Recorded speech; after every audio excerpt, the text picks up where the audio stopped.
peace must be our goal and our guide. And all that we strive for as a human family, dignity and hope, progress and prosperity, depends on peace. But peace depends on us.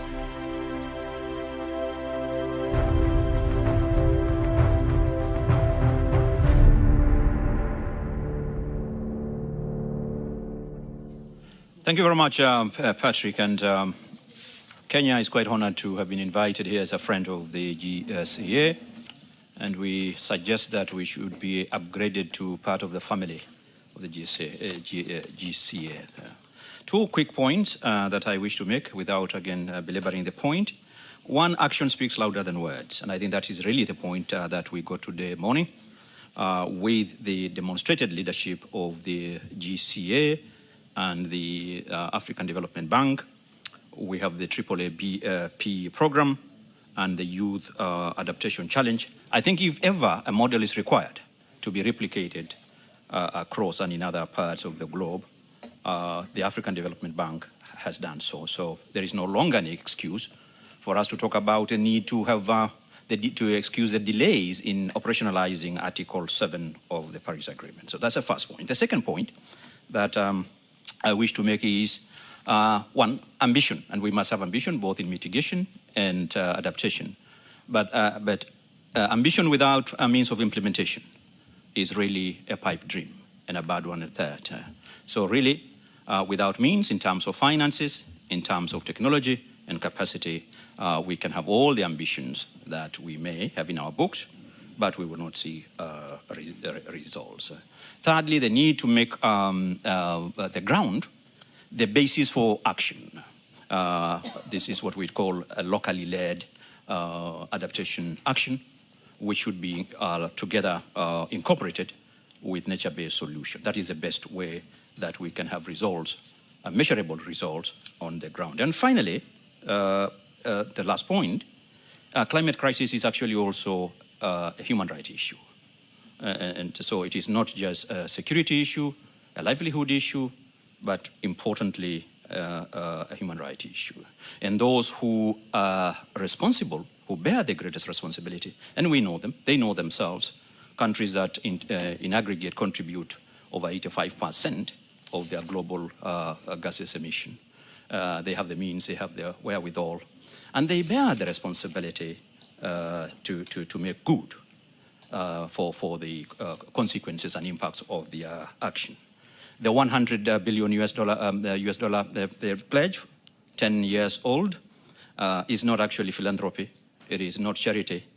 It is based on clear and express international law. It is a treaty obligations. So we really would urge our partners to ensure they honor their obligations. And it is on this call that we support the proposal by the VCF for, and also the Human Rights Council for the appointment of a special rapporteur on climate change and human rights. Those are two integrated issues that must be looked together. And thank you very much. Well, thank you so much.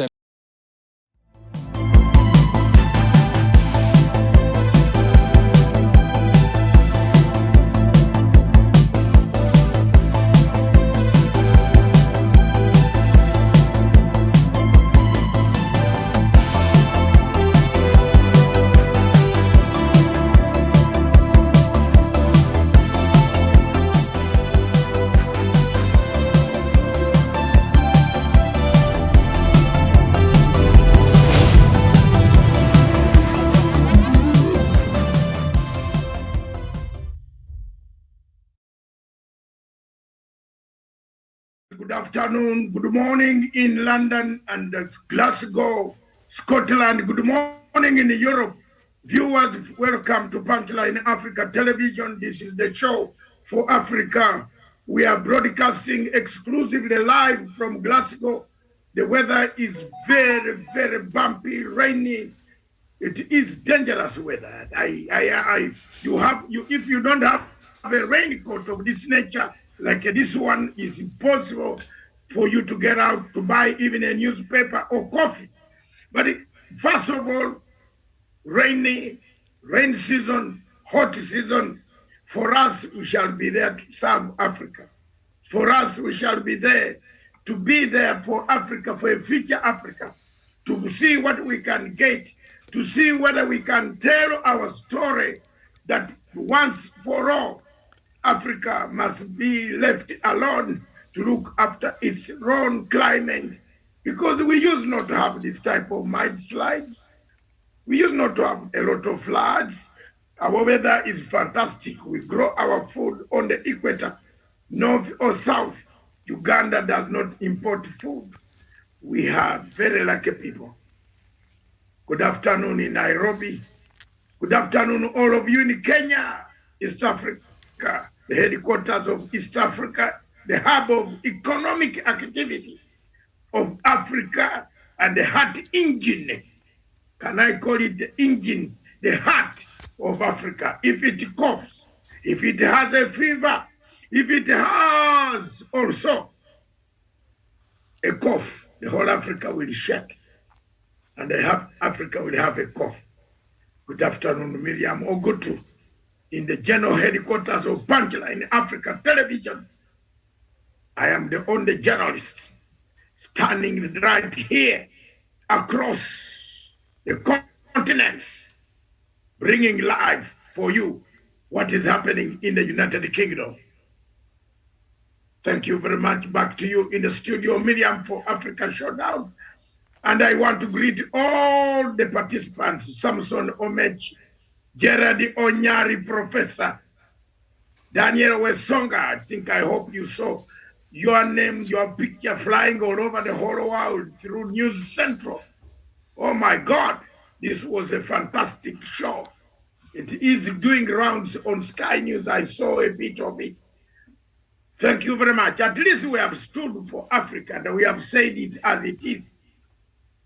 Miriam, thank you for the good job. Back to you in the studio. I don't know whether you want me to read you the headlines of the newspapers right from this way, or you start with Kenya first. Back to you. All right, Doc, thank you so much. Here the weather is fantastic. It's warm and lovely and we're enjoying ourselves over here. Too bad it's raining there, but you'll be back soon, so thank you so much for that. Of course, let me just take us through quickly the headlines this afternoon on the Sunday Nation, the main headline: coalition in the making as Uhuru meets OKA. Kalonzo Musyoka, Musalia Mudavadi and Moses Wetangula drop campaign schedules to meet with the president in Nairobi, but KANU leader Gideon Moi skips dates. Are these the signs of the times? And then just down there, defectors unwanted in Ruto's UDA camp. That also is the stories on page 24 of the Sunday Nation. Then we turn our attention to the Sunday Standard and the main headline: inside Raila's poll strategy. ODM leader is yet to publicly declare interest in the top seat, but behind the scenes, boardroom talks, campaign mapping and coalition building are in high gear. The story is on page 4. Broke parastatal sick loan write-offs amid piling debt. The story is on business page 32 and page 33. Crisis talks over Jubilee ODM merger plans. The story is on page 5. And battle over pastoralist arrange land. The story is on page 12 and 13. And UDA piles pressure on CSS to resign on page 22 of the Standard. And senseless killings linked to poverty. The story is on page 8 and 9 of the Sunday Standard. So that is what we have on the local newspapers this afternoon, Doc. Thank you very much. Thank you very much, Miriam. Across in the United Kingdom, I think let me bring you the headlines of the newspapers that I can get hold of. The Sunday Telegraph is talking about the row between Britain and France. There is a fishing row over waters. You know, as Britain left the Brexit, it left Europe. It has left gone, but now we have to find out this border wars. It is not only between Somalia, Miriam, and Kenya. Everybody is claiming part of the sea. So the British, the French are saying they will not allow fishing boats to cross into their waters. Some areas, the British are saying we shall retaliate.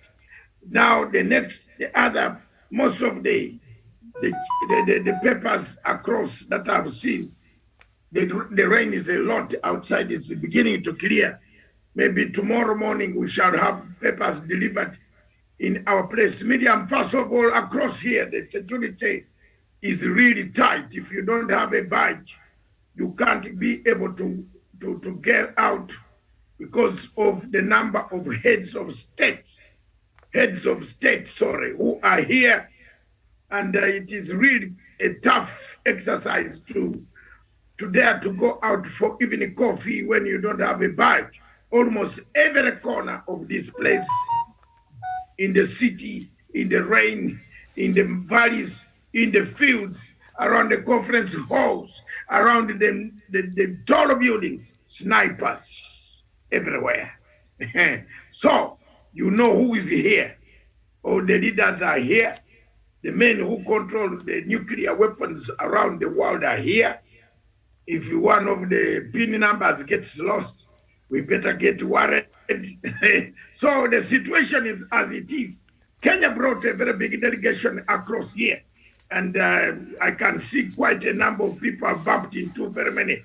But what is historical, Miriam, across this side is for the first time in my struggle in 35 years, I've been struggling for Zimbabwe's, I have been struggling for sanctions against Zimbabwe to be removed.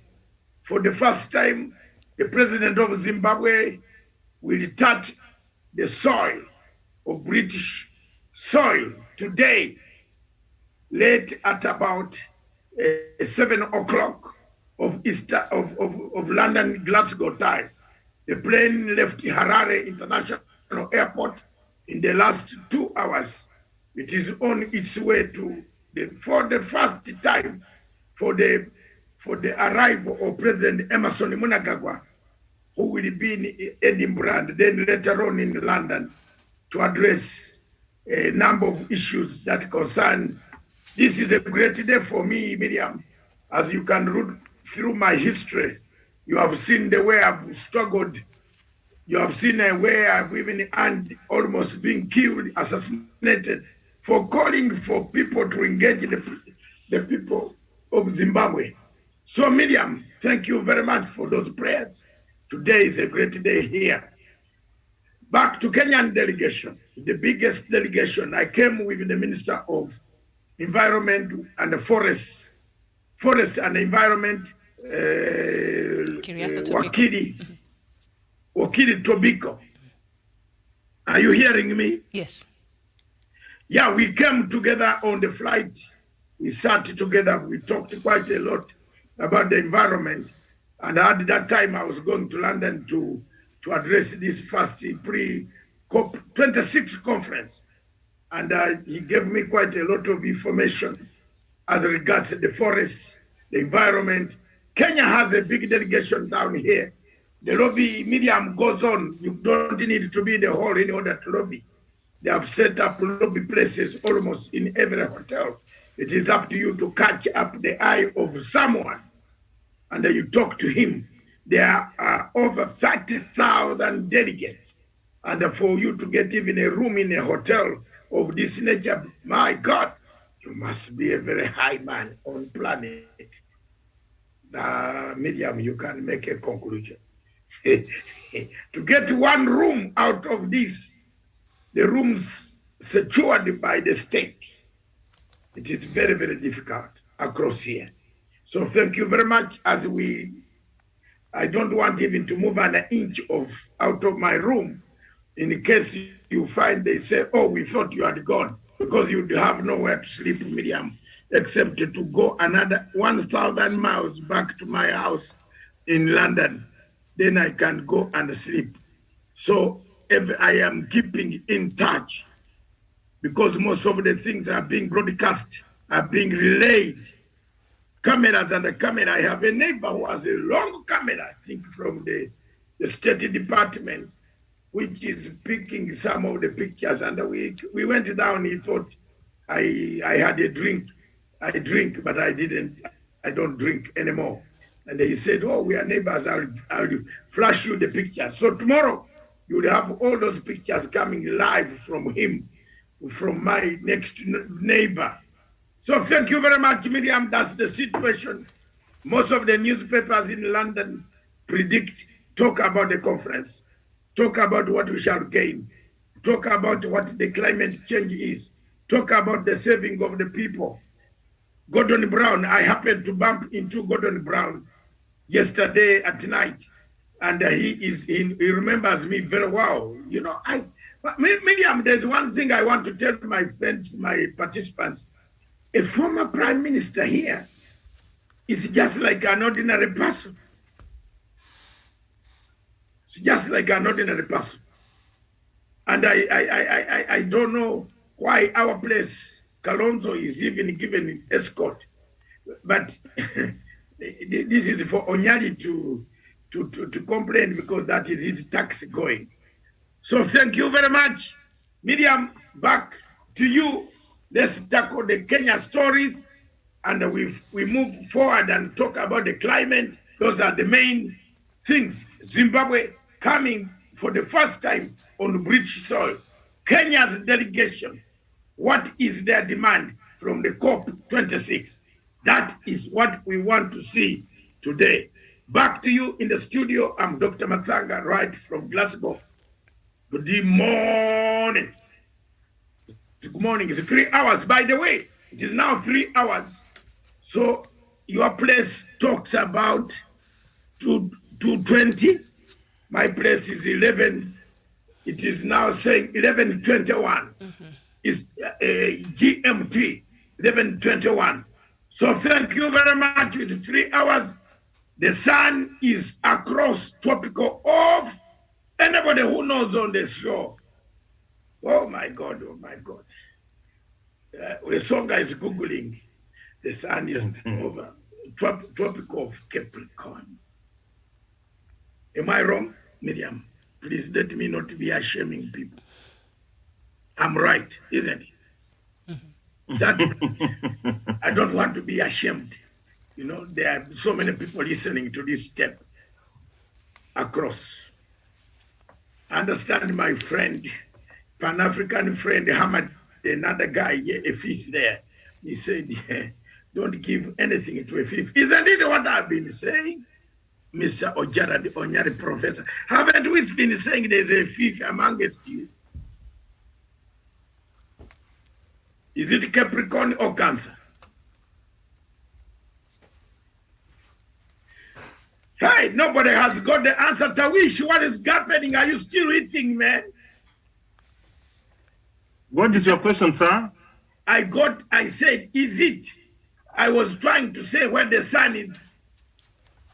It is heading towards Capricorn. Capricorn. Oh, Miriam, don't do that. I failed. Is it Cancer? Miriam, tell me, Mama. It is Cancer. No, Onyari. We have failed. No, December, the sun is going to the south, and the south is Capricorn. Now it is at the equator. If it has passed the equator, it's going to the south, and south is Capricorn. Yeah, but Miriam, why are you not telling us? You don't want to. And that's why it's fall. That means it falls back with 1 hour. That's why it's 3 hours behind us. So it is Capricorn or Cancer? Prof has answered that. Prof? No, but was I right or wrong? Okay, Miriam, back to you. Let's leave it. I think we shall introduce these quizzes where Songa must have Googled until he did not find it. 31st October, the sun heads towards the Capricorn, tropical of Capricorn. That's why we lose 3 hours from GMT time. Thank you very much, Miriam Across. Back to you. Okay, thank you so much for that. So I'll just read quickly the panelists. Samuel Tawish, Daniel Wesonga, Samson Ongechi, Professor Jared Onyari, and Samuel Wairegi, who's just joined us. So I'll just take us through quickly what read to us earlier, and UDA now is piling pressure on CSAs to resign. The story is on page 22 of the Sunday Standard, and crisis talks over Jubilee ODM merger plans.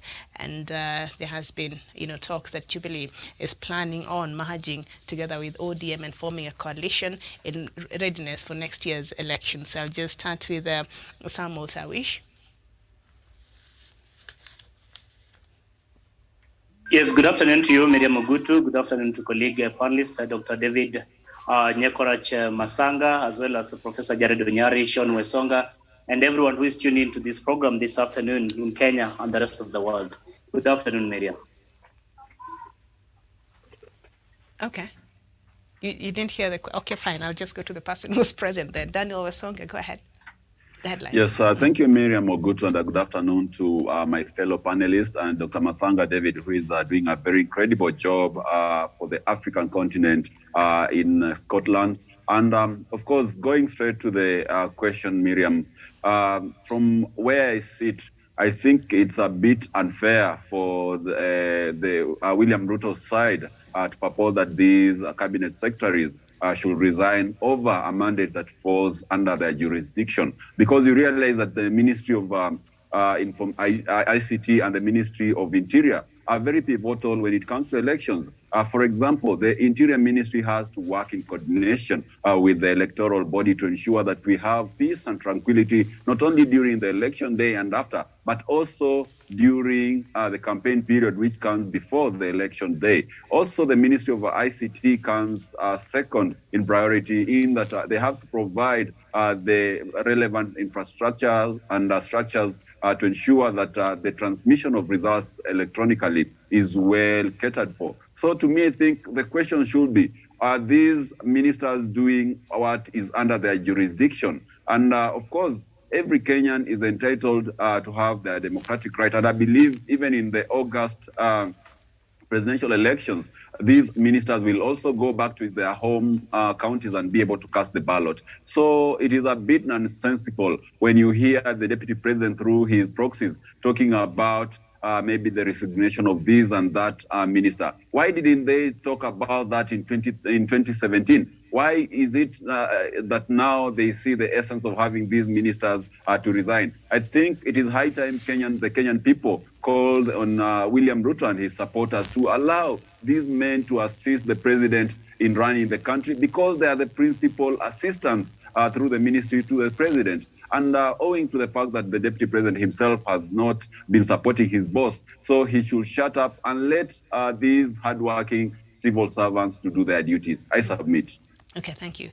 Now, the United Democratic Alliance says the general election may not be free and fair because cabinet secretaries are allegedly showing preference for some aspirants. The party, which is linked to the Deputy President William Ruto, has singled out two ministers it claims will play a crucial role in the elections but appear to have taken sides. In a letter to Independent Electoral and Boundaries Commission, IEBC Chairperson Wafula Chebukati on Friday, Secretary General Veronica Maina faulted Interior Cabinet Secretary Fred Matiang'i and his Information and Communications Technology counterpart Joe Musheru, claiming their recent actions show they are leaning towards some aspirants and it wants them to resign for allegedly violating the Constitution. Professor.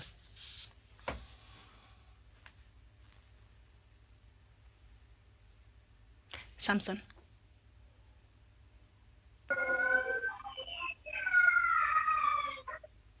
Thank you, Miriam. Go ahead. Thank you. I agree to all of the panelists and the listeners, including Masanga.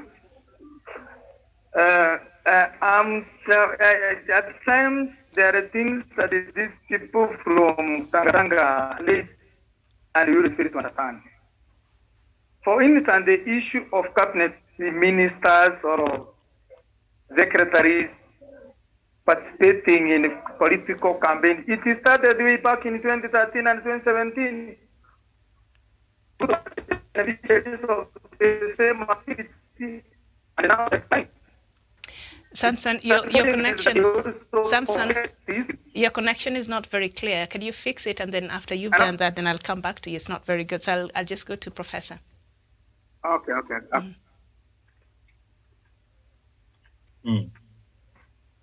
William, thank you for that question. And I want to greet my fellow panelists, our viewers from wherever they are, Miriam. Miriam, all that goes round comes round. And life is like wrestling. You punch me down, Miriam, I punch you down, I turn over until, Miriam, the game is over. Where are these Tanga people now complaining? Where was Matiang in the last general election? Why didn't they complain that he appeared to have been the person and be supporting President Uhuru Kenyatta?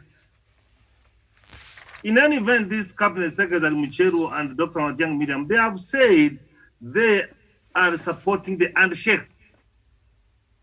What does handshake, Miriam, mean? It means stability of the country, Miriam. Peace and tranquility. This guy, Miriam, they are there by virtue of their offices. Miriam, and if I don't like you, you are the news anchor for Punchline Africa. Even if I don't like you, what do I do? So it is an office. If they want to move to move on, Miriam, is that they have to appreciate that the Ministry for Interior must be represented there, Miriam, to give security. Are they telling us, Miriam, they don't want security? Miriam, the Ministry for Communication for ICT, Miriam, is there so for transmission and ensuring that there is coverage of Miriam in the country, Miriam, so that the election can be transmitted, Miriam. So, Miriam, when you don't want, it is as if, Miriam, these people are looking for an excuse, Miriam, because they have sensitivity and they are going to be thrust in a way, Miriam, you cannot believe. So from where I sit, Miriam, and Miriam, when someone wants to attack you, he will always come for your favorites. If you have got children, Miriam, and someone who wants to injure you, he will come and attack the child you like most. If he is unable to reach you, Miriam. So to me, I found what they are saying to be to complaining and profound. And you want to tell me HIBC is not seeing that those people are the person? So Miriam, the Tanga wing, Miriam, should spare us, Miriam. We have had enough from them. We are at a critical stage, Miriam, whereby we need everybody so that we organize for credible elections, Miriam. These are the same guys, Miriam, who midwifed the 2017 general elections. Why didn't they complain? Is there anything that these ministers did not they know they can do in the coming general election? Why can't they come open and say that if they supported them and helped them, Miriam, to be in power? So they fear that. So Miriam, I don't want to talk much on that, but I know those are the serious ministers, and Miriam, they have done it pretty well. And Miriam, any cabinet secretary stops at any cabinet secretary, Miriam, he serves as the prerogative of the president, Miriam. He's the one who appoints Miriam. Who tells even if I'm appointed, Miriam, I must give allegiance, Miriam, to whoever has appointed me, Miriam, and the people of Kenya. So I saw the cabinet secretary, Miriam, for Interior, when they were reviewing that committee, Miriam. He spoke very well. He said that they will provide security, Miriam. Let me just submit with that point, but that's very unfortunate, Miriam, that anything that which takes this country forward, that the Tanga wing want to make it to make noise out of it. All right. I submit. Okay, thank you, Professor Samuel Wairegi. Good afternoon. Okay, I suppose he's not there. I'll go back to Samson. Yes, thank you very much for the opportunity that I've been given. And first of all, I want to say that what William Ruto is telling using his proxies is so much hypocritical. William Ruto is on record lecturing the opposition to that time, 2017, led by former Prime Minister that were Chane and Matiang'i, and that time Matiang'i was very good to them.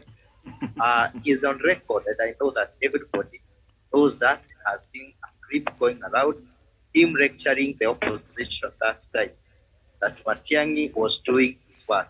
What is happening today is because some of these people have sensed defeat, and when you someone senses defeat, he starts by now starting to come all over, telling everybody is not in his side, everybody who is not on his side becomes an enemy. We all know that the three ministries that William Ruto is touching are very critical, they are very relevant matters elections. When we come to the Ministry of ICT, the Ministry of Security, those are very critical ministries when it comes to matters election. And when you know that, and when you sense defeat, you start blaming everybody. Now we want to if he has sensed it, then he must start. Samuel, we seem to be losing you. The connection is not very good. I don't know if you could move to a place where you can get a proper signal, because you're making very vital points there, but we can't fully get what you're saying.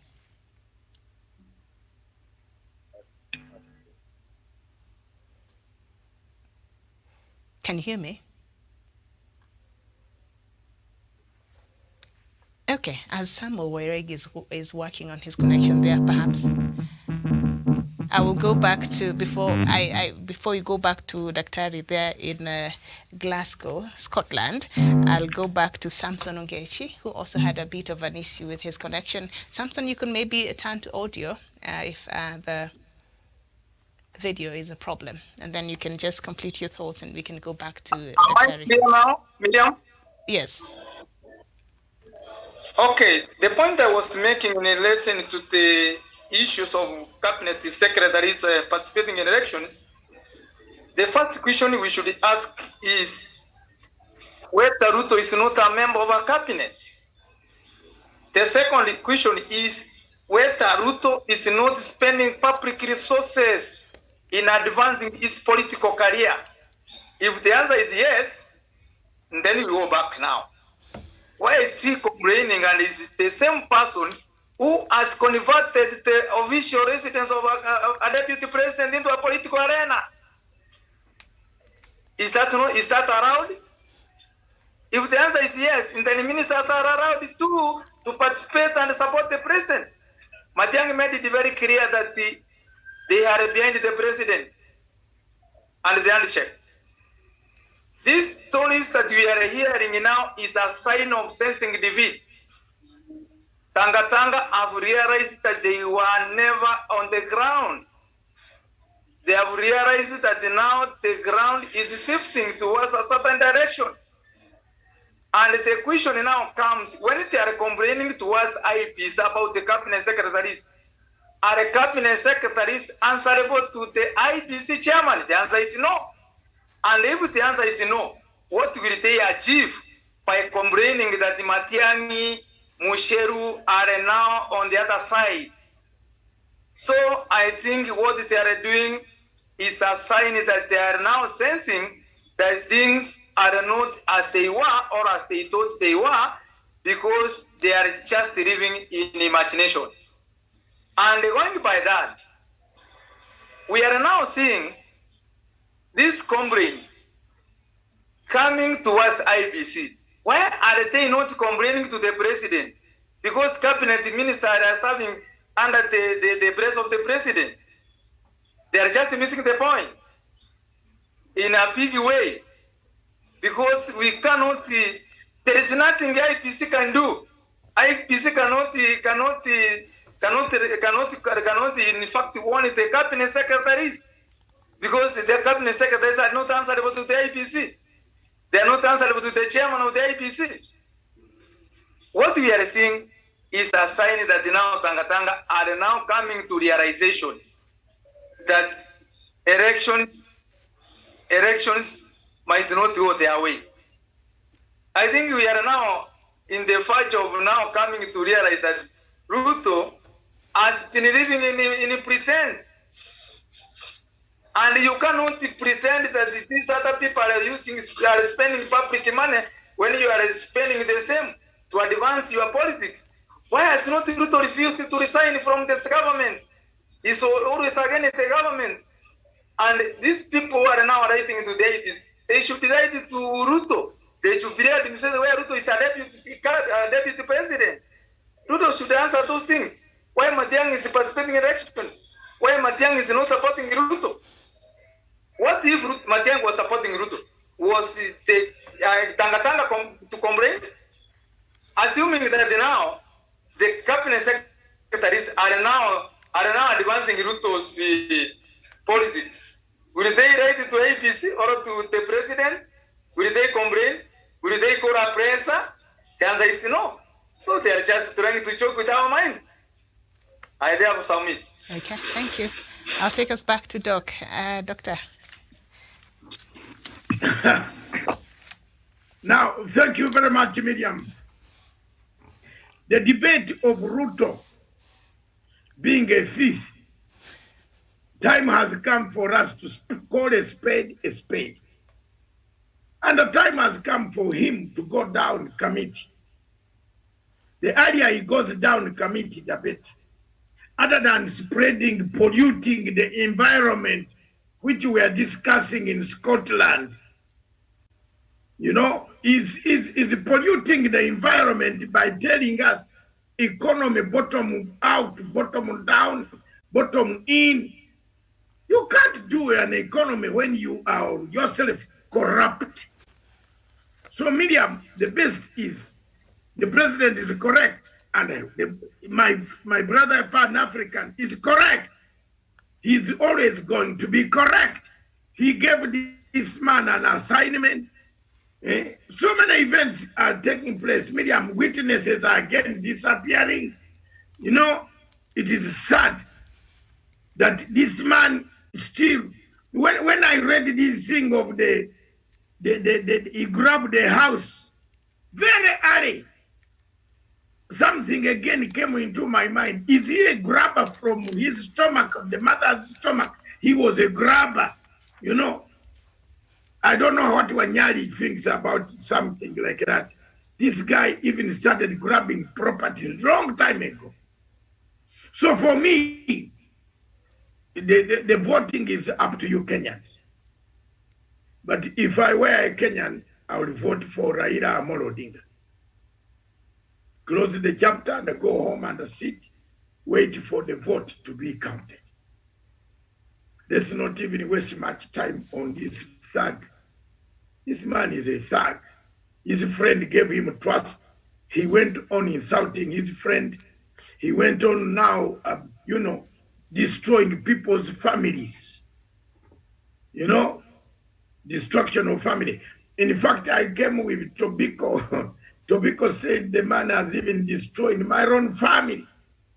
My sister and myself, we are at very bad, you know, crossroads.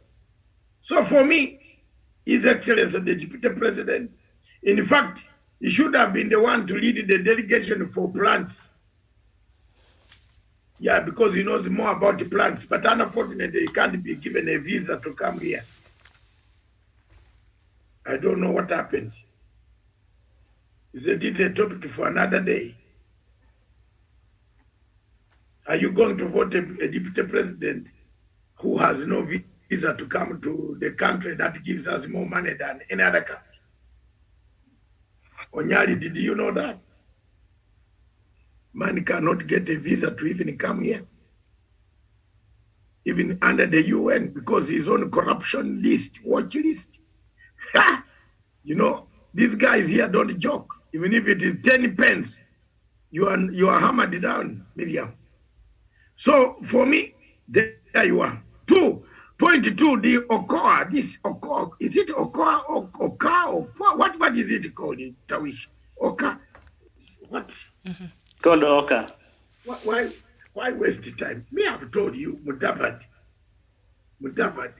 even if you gave him Sahara Desert, turn the Sahara Desert into a sea of water, and they gave him to be swimming on top, he can't win an election in Kenya. You know? But there is this male chauvinism. When you dance on the platform, you think you are male.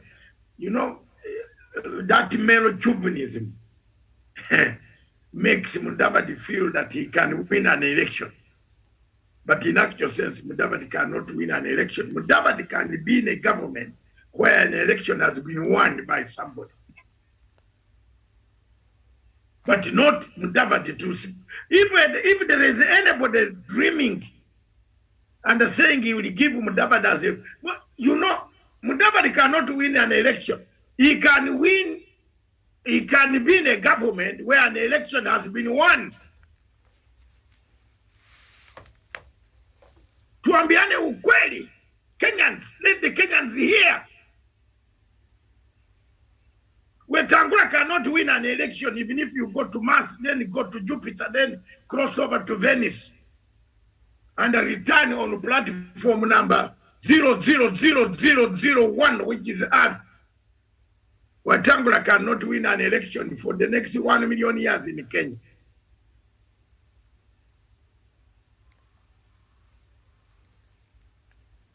Kalonzo Musyoka, he's a good man, he's an innocent man. He listens and he will be with Raila. He's going to be with Raila. You know what? Can I tell you why? He went to school. You see, Kalonzo Musyoka, people call him Melon. No, but he has tools of analysis. You know, Kalonzo Musyoka reasons better than the rest of these guys. So Kalonzo Musyoka has already, he knows his position already. He's not a confronting man. He's not a man who wants to fight. He grew up in a family that taught him good manners, never to fight. Not to con people, not to eat people's things, not to, you know, to harm people. Stephen Kalonzo Musyoka is a man who can influence events when you are with him. He's a man that Kenya can look at when he's on international stage and say, yes, there are still some reasonable. If you flew Deputy President and Kalonzo on the same flight when they are going to Scotland, people will welcome Kalonzo thinking that he is the head of state, but not the deputy. What if you flew Ruto when he comes out of the plane stairs? Some of the diplomats in Scotland run away. Can run. They don't know who is this. What? Because the way he walks, he ducks, he goes down the steps. Bravado. This bravado thing. Ego, me, I'm here. I've stored. You know, it shows the body language says, mafia nakuja, mafia. Naona witnesses wanaanza kupotea tena. Who is telling him from the ICC which witness is key? We are going to go for the key prosecutor. Wallahi ya Mungu. Wallahi. We are going, you know, Karim Khan is joking with international pressure. Is he the one leaking the witness list that people are eliminating witnesses? Nyanye. Karim Khan, we shall come for you and you lose this job and become, you will never practice anywhere on planet Earth except in London, that small nooks of yours. This is not worth an office. If I'm a QC in London, how do I practice in such a slave office? Tafadhali niingie kwa Elephant and Castle Victoria Station nianze kuweka laptop yangu. Wewe. Yeah, these people are watching. When you see a story that a witness disappeared, it is adding to the agony of the people who have already been victimized on Nyali. People have already been killed, and you are killing more people. At this stage, you are even masterminding the disappearance of more, because you know very well Gicheru will tell the whole story how he got the money. So these are some of the things that you Kenyans must not allow to pollute the environment. We are talking of clean air. Clean air, pumuzi mzuri, sindio? Yo, is it pumuzi? What? Hewa mzuri, pumuzi is a very bad word. I don't know, because when you are learning a language, you have to make some mistakes. Please, Miriam, you have to forgive me. So thank you very much. That is my analysis. The only man who can win an election in Kenya today is Gideon Moi. Boss.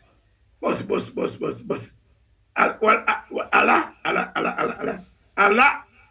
Gideon Moi is very good. He's very good. He's not a thief.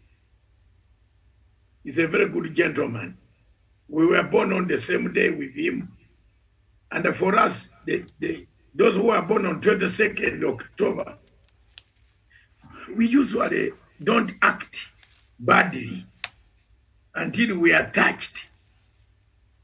But since Wesonga is here, let not me pass a judgment on his candidate. But his candidate will fall in. His candidate is a very good person, supporter of President Uhuru Muigai Kenyatta. When he skipped this meeting, yes, Miriam, don't worry. He was mobilizing his people also to come up in large numbers to vote for Raila Odinga. Sindio nyenye wa Kenya mtake kuzungumiza, wacha mimi niweke wazi. And if this doesn't come out, you wait for a few days. Sindio they are being met now, or they were met yesterday. Was the meeting not yesterday, isn't it? Are they not on the way towards Dubai today? Just go to the airport and see. They are going to meet Ogwambo. Yes, this is going to work. It is going to work. So for me, on Kenya, Miriam and your fellow participants, my cards are on Raila Amolo Odinga, because I don't see any hope in Harun Yadin, mercenary type of person who is going to come and tell us he picks a phone and calls the bank, and the bank releases money to. What about if they release money to a person who is going to blow up the whole world? So for me, that is my judgment. Any other questions? The question of ODM and Jubilee Party working on a coalition. Is it too early? Sindio, I've already summarized. If you see, have you ever seen the side Matanga supports failing?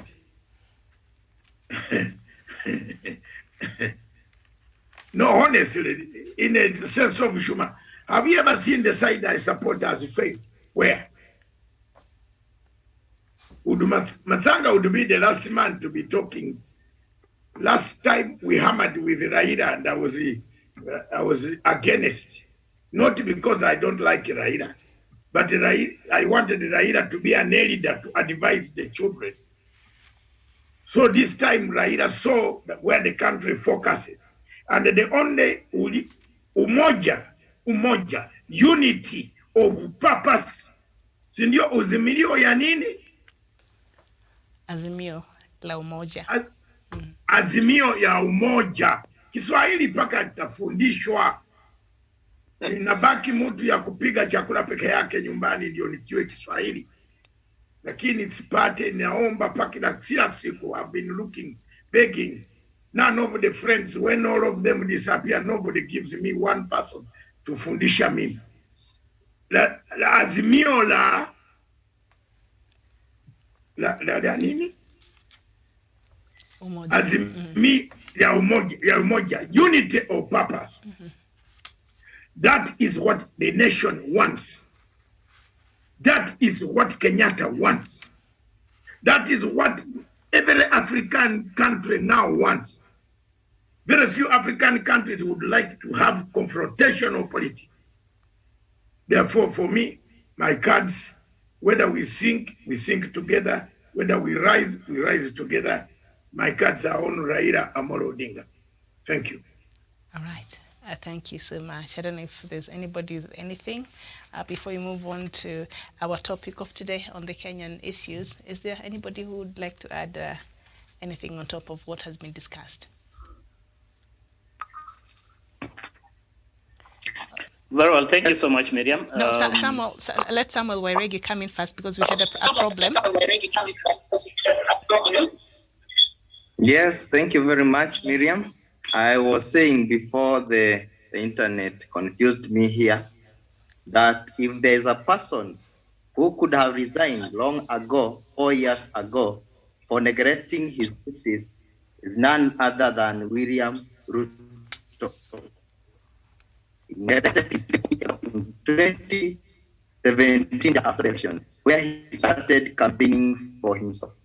Therefore, before he starts pointing fingers to others and to the cabinet secretaries that he is using his plot to point fingers to, he should first of all think about himself, how he has neglected the government that is in power, that how he has neglected the work that he was given by the president, to a point that the president chose to have another chief minister, Matiang'i. Another thing is that I concur with Masaka, what he has said, that there are some people who cannot win elections in this country. The likes of Mudavadi, those people who are now cheating and lying Mudavadi that he can become a president just because of how he dressed and how he walks, should not be allowed to continue guiding him, because the majority have their way. Majority have their way. And Mudavadi knows that he cannot even move a crowd, even in any other part than where he comes from. Last month he was in Meru. The people who came to listen to him were just like 100 people there. No one should lie some people that they can win elections in Kenya. I concur with Masaga that those who are guiding Mudavadi are misguiding him. Presidents are not warned by the way people speak and how they dress and walk. Thank you. Okay, but last week, Samuel Wairegi, we learned that Mudavadi had heavily invested in his campaign journey. He bought new vehicles, he bought new campaign materials, and so he's really taking this presidential candidature very seriously. Are we dismissing him too early?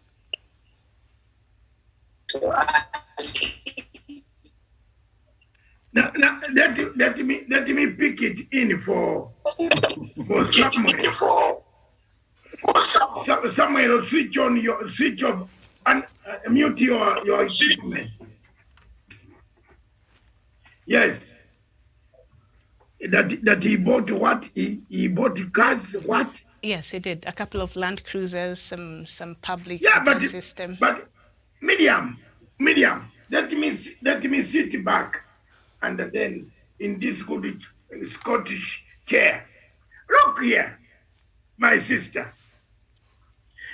Free money, you can buy even those vehicles. Tomorrow you use them for taking people to Mara. Cruiser can go to Mara. You know, Mudavadi's wife is a travel agent. Hey. And the money is coming from George Soros. So what is your problem? I discovered yesterday, on Friday, a man came, when he saw me on that conference, he said, "Where are you?" He came and gave, this is serious. All these guys, you know. That's why you see, where Songa knows, Mudavadi's people go and meet Ruto's people at night. told you, I've told you, Mudavadi can only be in a place where elections have been won for him. But he cannot win an election. So those vehicles, if they are not coming from your account, do you bother? You'll use them later. Will George Soros come to Africa and say, give us our vehicle? Huh? So these vehicles will be used for ticketing offices, you know? And so, tuambiane ukweli bwana. Let's talk the truth. Isn't it, Wanyani? Why are we putting about the bush? Mudavadi can be a good bishop preaching quack religion. What are these quacks? There's these people in where song are telling me those people who dance in Luya. Oh yeah yeah, oh yeah yeah, oh yeah yeah yeah. Yeah? It's good. It's no, good. no, not it's good. There's a religion there where people oh yeah yeah oh dini ya musambwa oh yeah yeah oh. Those are your cousins. Well, I am dini ya musambwa. Yes, exactly. I told you. Oh yeah yeah. Oh yeah yeah. Oh. Have you seen how Mudavadi dances? Exactly the way they dance. Yeah yeah. Oh yeah yeah. Yeah yeah. Oh yeah yeah. He cannot win an election in the case. Sorry. But Dr. Masanga, to be fair to be fair to him, he can win, but not this time. I think you are moderate. Will you be there that time? You will not. Let's talk now. He could be his running mate. Who knows? But Samuel Tawish after Papa, we consider him Daktari. After Papa. You see, the safest hands where Mudavadi can be are in Baba's hands. If Mudavadi, you be a political analyst. If Mudavadi tries to cross to go to join the thief, he will lose his character and his body and the stomach. If he joins you, Daktari? The thief called Ruto. Why haven't you arrested the thief, Dr. Masanga? Listen. Why is he walking scot-free? I am not DC, I am not Kinoti. I am just an analyst who has heard the statement coming from the president. The president said... The president did not name names. Yes, and perhaps Dr. Masanga also, we should ask Professor, why did the arrest of President Jacob Zuma bring such mayhem in South Africa? So I think we could arrest... We are going slowly. Yes, slowly. You see, if you know, David indeed teaches economics, but David indeed uses the economics of the Singapore man. But David indeed does not know that the Singapore man murdered his own two brothers, locked them for life. In fact, the people who succeeded him are the ones who gave them parole. That is why Singapore is an island. It's a floating island of containers. I have ever eaten in that Singapore restaurant, which talks while you are in Nakuru, you have arrived in Nairobi, and you are eating. You go there, fly to Singapore. Ndio unaona watu that they stay in the Rift Valley, Syria, in Karicho, they are also insulting me. I have traveled, man. My legs have stepped everywhere. Singapore, that restaurant rotates. You know, Miriam, have you ever seen a restaurant that rotates up to Nakuru? Then come back, then drop you somewhere after you have finished your food. The man built it because he finished his friends. He locked them up. He sent them to jail because they had corruption cases. He did not spare them. Now for you are telling me you will build an economy of bottom up, bottom up, bottom up. Why are you targeting people's women? Bottom up. Can I tell you something very controversial? Oh, yes.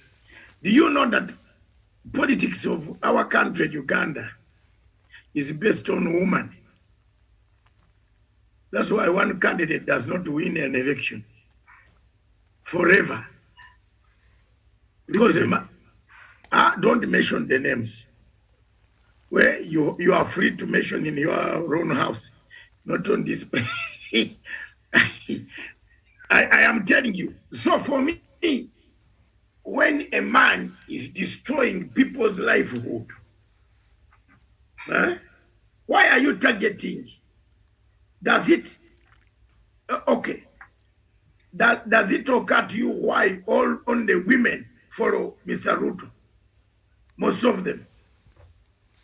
The people who are shouting so loud are women. Why? They believe in him. Is he the only man around in Nairobi? Ndindi Nyoro also shouts a lot. Rigathi Gachagua as well shouts a lot. You are now coming to defend the unnecessary. But I'm showing you the biggest number of ladies. We want to be very sensitive, Dr. Masanga, to the gender. Yeah, the gender. Okay, let's balance the gender.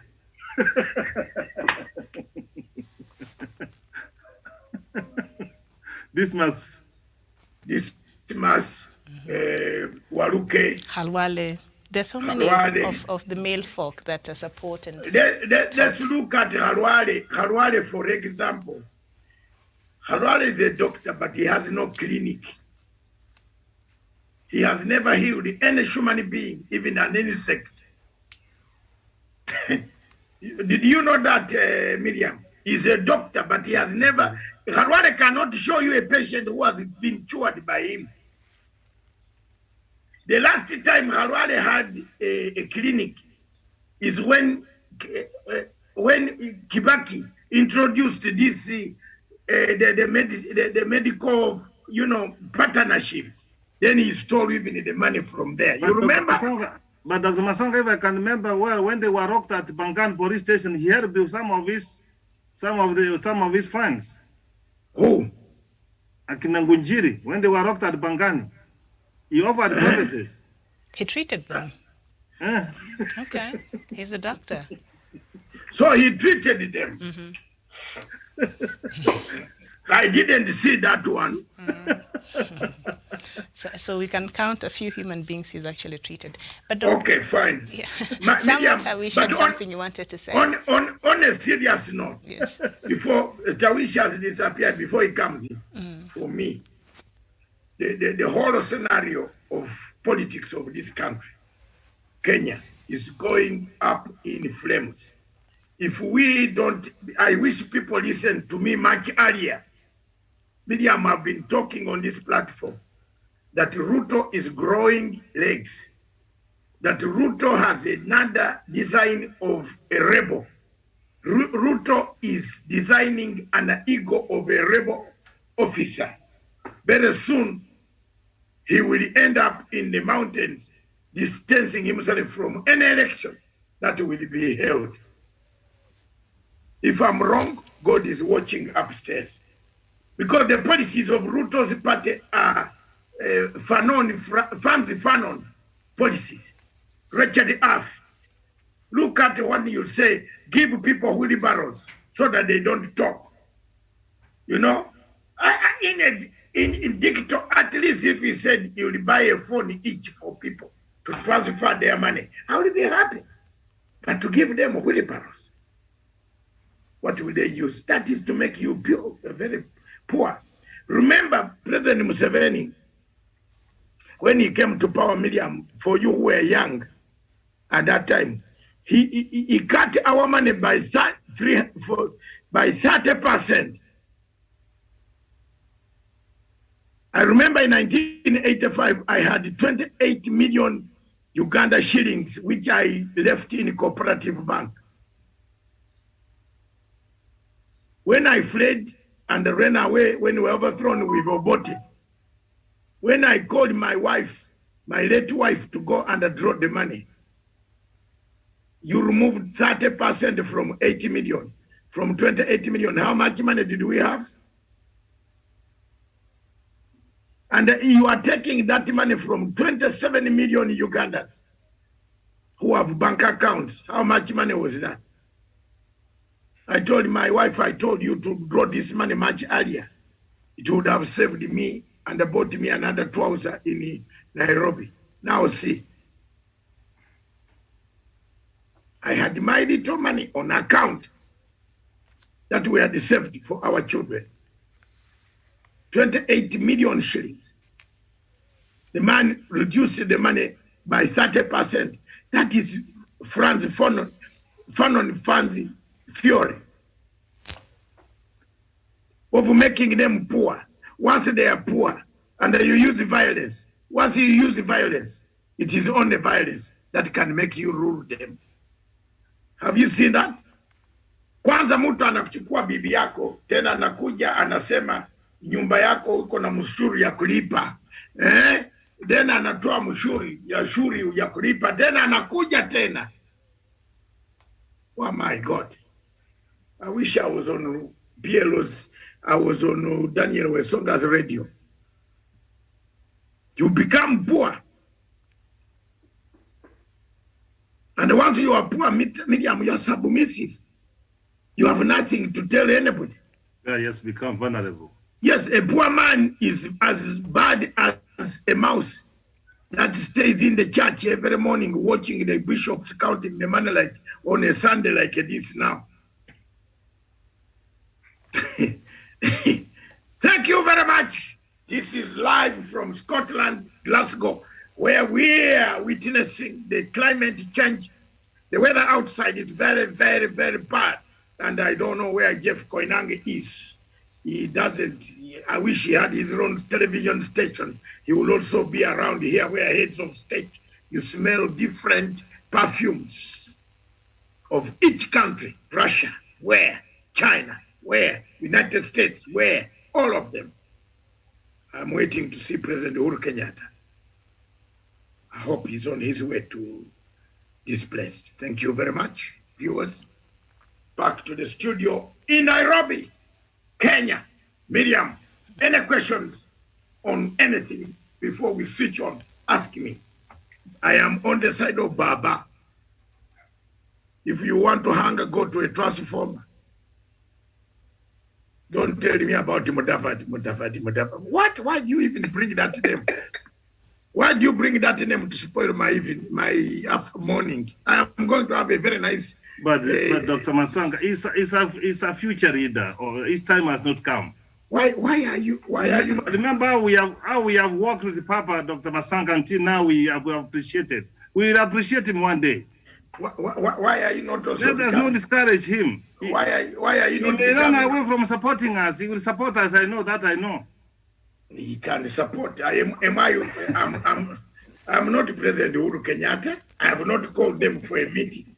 I have my own boss. I have my own brain to think. I'm not thinking for President can call them, but he waste of time. He's sending them. If they don't see, let's tell them so that they can listen to the president. The president is saving their career. Mudavadi cannot work with Ruto because he will just resign in the first 2 days. And maybe the reason why President Uhuru Kenyatta keeps wanting to meet these leaders all the time is because he recognizes that the importance when it comes to a national, discourse and, of course, elections. So if they are not a fact, I don't think President Uhuru Kenyatta would invest so much of his time trying to talk. Wacha nikwambie Miriam. It's because President Kenyatta understands that, their contribution, however small, it matters in the bigger context of Kenyan politics. Then he come quickly. Why waste our time? Mimi bado kata. Akuje. Why are they wasting the president's time? Wakuje. President is trying to save them. Yes, and I agree with Dr. Masanga Miriam, because one thing you had Raila Odinga over the other weekend telling Dr. Matiang'i that he had actually contemplated of supporting Dr. Matiang'i. What does that tell you? That Raila Odinga, for him to run for presidency, is not a matter of life and death. On the other side, President Uhuru Kenyatta is also retiring. So actually to him also, it is not a matter of life and death. But look here, he's looking at the future of the country. And when you talk about the future of the country, I believe these are men who are going to benefit from this particular kind of arrangement. Exactly. So I agree with Dr. Masanga in totality about Doc, that. they're still consulting with the elders, with their supporters. Miriam, asilimia umoja, meaning Miriam, we are bringing everyone on board. Yeah. That is the essence, Dr. Masanga. So we have to be patient. We have worked with Musalia Mudavadi in the past. Even in 2017, Miriam, he had no position, Miriam, but he supported Papa. But we need to panel beat him, Miriam, and we bring him on board. He's a leader in the future, Miriam, in the waiting. Panel beating, I don't know. Yeah, because if we throw like this, he will feel that he's not wanted and he runs away. We need his vote. That vote. And that's why the president is so much committed, Miriam, in having a legacy of a united Kenya, Miriam. Even if Miriam is a leader of 3 people, Miriam is a leader of a man in Congress party. He's the head. Even if it doesn't, the people, but I think that is the essence, Miriam, that we need to do it together. And what the president so much concerned is telling guys, you are together, what's happening? When you are almost getting this thing, why are you running away? So to me, I see that let us bring everybody on board. You know, Miriam, you say, let us not leave anyone behind. Yes. And I guess again, yes, the ego is the. Go ahead. And I guess again. Yes, the point here, Miriam, is this. In Nairobi, let me tell you, whether you like it or not, Musalia Mudavadi cannot win an election, cannot even campaign. A man cannot hold 30,000 people in Uhuru Park. Why are we wasting? Why are we wasting time? They are wasting the president's time to say they are come and meet. What meet for what? The president is trying to save them so that their political careers don't go down. If the whole backyard of Vihiga is against you, you can't win an election. I want to tell you, David Masanga, I am outside in Scotland at the moment. If there is an election in my constituency, in Bududa constituency, I'll win. Can I tell you? I'll win. And I win. Look, the last elections of Uganda, I won when I was seated in London. Look at the man who is there. The MP there is my cousin. And when I told him, stand on this party, he stood and won. I'm popular. I'm more popular in my place. But Mudavadi can lose an election in Vihiga. But Dr. Masanga, these are former vice presidents. So are we? Is a former vice president. No. Are we bringing him on board because he's a former vice president? Because he has recognized his students study in history. No. Are we bringing him? I think it's just a respect thing. No. Professor Onyari. For me, this time, I stand with Raila Odinga. We are with Raila. Yeah, he has suffered enough. Do we want to bring Musalia? No, you can bring Musalia. You can bring what? You can bring your Musalia Mudavadi, but they should not waste the president's time. Yes, and the other day, Dr. Masanga, I was watching the news with a certain friend of mine, and she asked me, what is Mudavadi's legacy? He was a vice president, yes. He has been a minister of local governments, yes. He has been a deputy prime minister, yes. What can you always attribute to his legacy in government? You know, what has he, can he even bank on? There has to be something President Uhuru Kenyatta has seen that forces him to make all these attempts? There has to One be of something. his legacy, he rejected Goldenberg. There has to be something. Goldenberg, he rejected as a finance minister. He refused to pay. Let me tell you, you people, me, I have no bad feelings against Mudavadi. Correct. Wetangula. Or the bishop, as you call him. Against the bishop, Mudavadi. Mudavadi is fit to be in church. I have told you he's fit to preach this Dini ya Musambwa. Homai. That is it. But for him to be a president of Republic of Uganda, of Kenya, let him wait. Correct. Let him wait. But he has to wait. He has to wait when he's with us. Yes, let him wait under Raila. Let him not waste time. You are telling me that he has bought buses, cars, Range Rover. This money is coming. We know where the money is coming from. And loudspeakers and other campaign materials. He's very serious about this campaign thing. He's serious to waste the money to go so that the Range Rovers and those cross-country cars can remain to do. His wife is a ticketing officer. Akona ticketing agents. Wenda, munenyenye wa Kenya. I don't know when you will start talking the truth. The wife has got a travel company. They are going to use those cars for travel across the country to take people to Mara. But suppose he thinks that Dr. Masanga, don't you think he can use those ones to campaign? Who? Musalia. I have told you there is no campaign. This money was got from another funder who funds chaos on Africa. Mudavadi went to America for 3 months with Muluka. When they came back, Erwaro and Muluka disagreed over money. Where is Muluka was the Secretary General of ANC? Munawambia watu wa Kenya ushenzi Allah. And again, Miriam. Mm-hmm. Go ahead, Samuel. And again, Miriam. Yes. Yes, again, the more these people had in their hearts, as we medium, somewhere, we want to move forward on the agenda. The weather is lighting up. I can see some bits of sunshine coming out from the window. And as I told you, the security is really tight. If you don't have a badge, you cannot walk outside the city because of the presence of the president or 122 heads of state. In summary, it is in the next 5 to 6 days, actually 12 days, delegates will be here to hammer what it is called. Samuel, can you switch off the machine on the other side, please? Yeah. Delegates will be in Scotland, in Glasgow, here, and the other cities.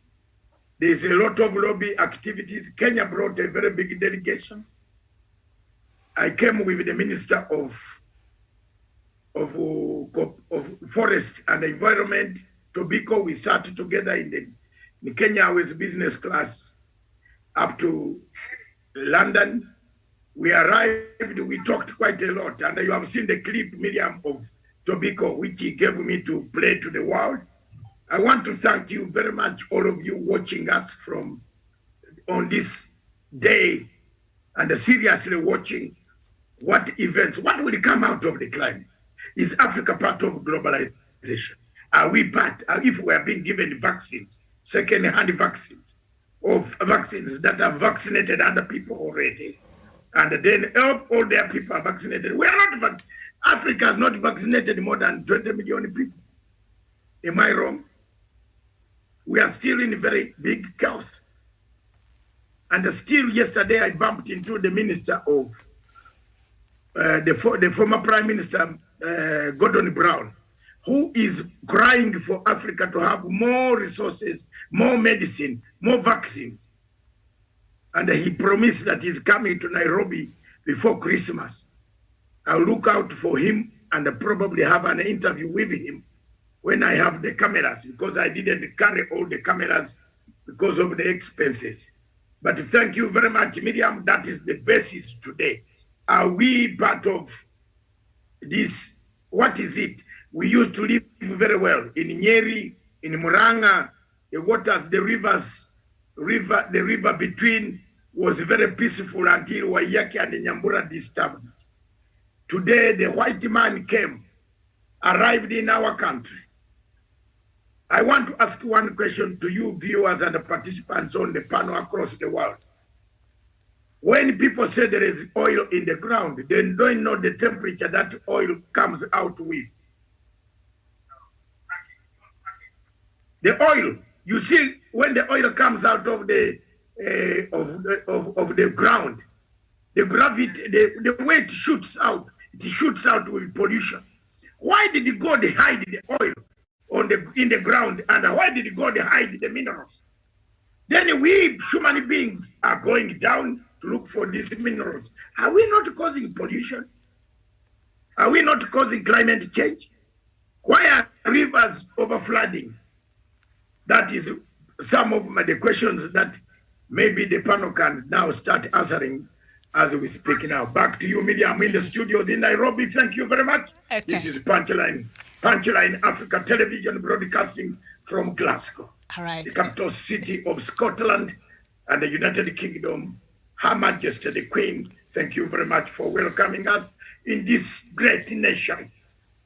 Thank you.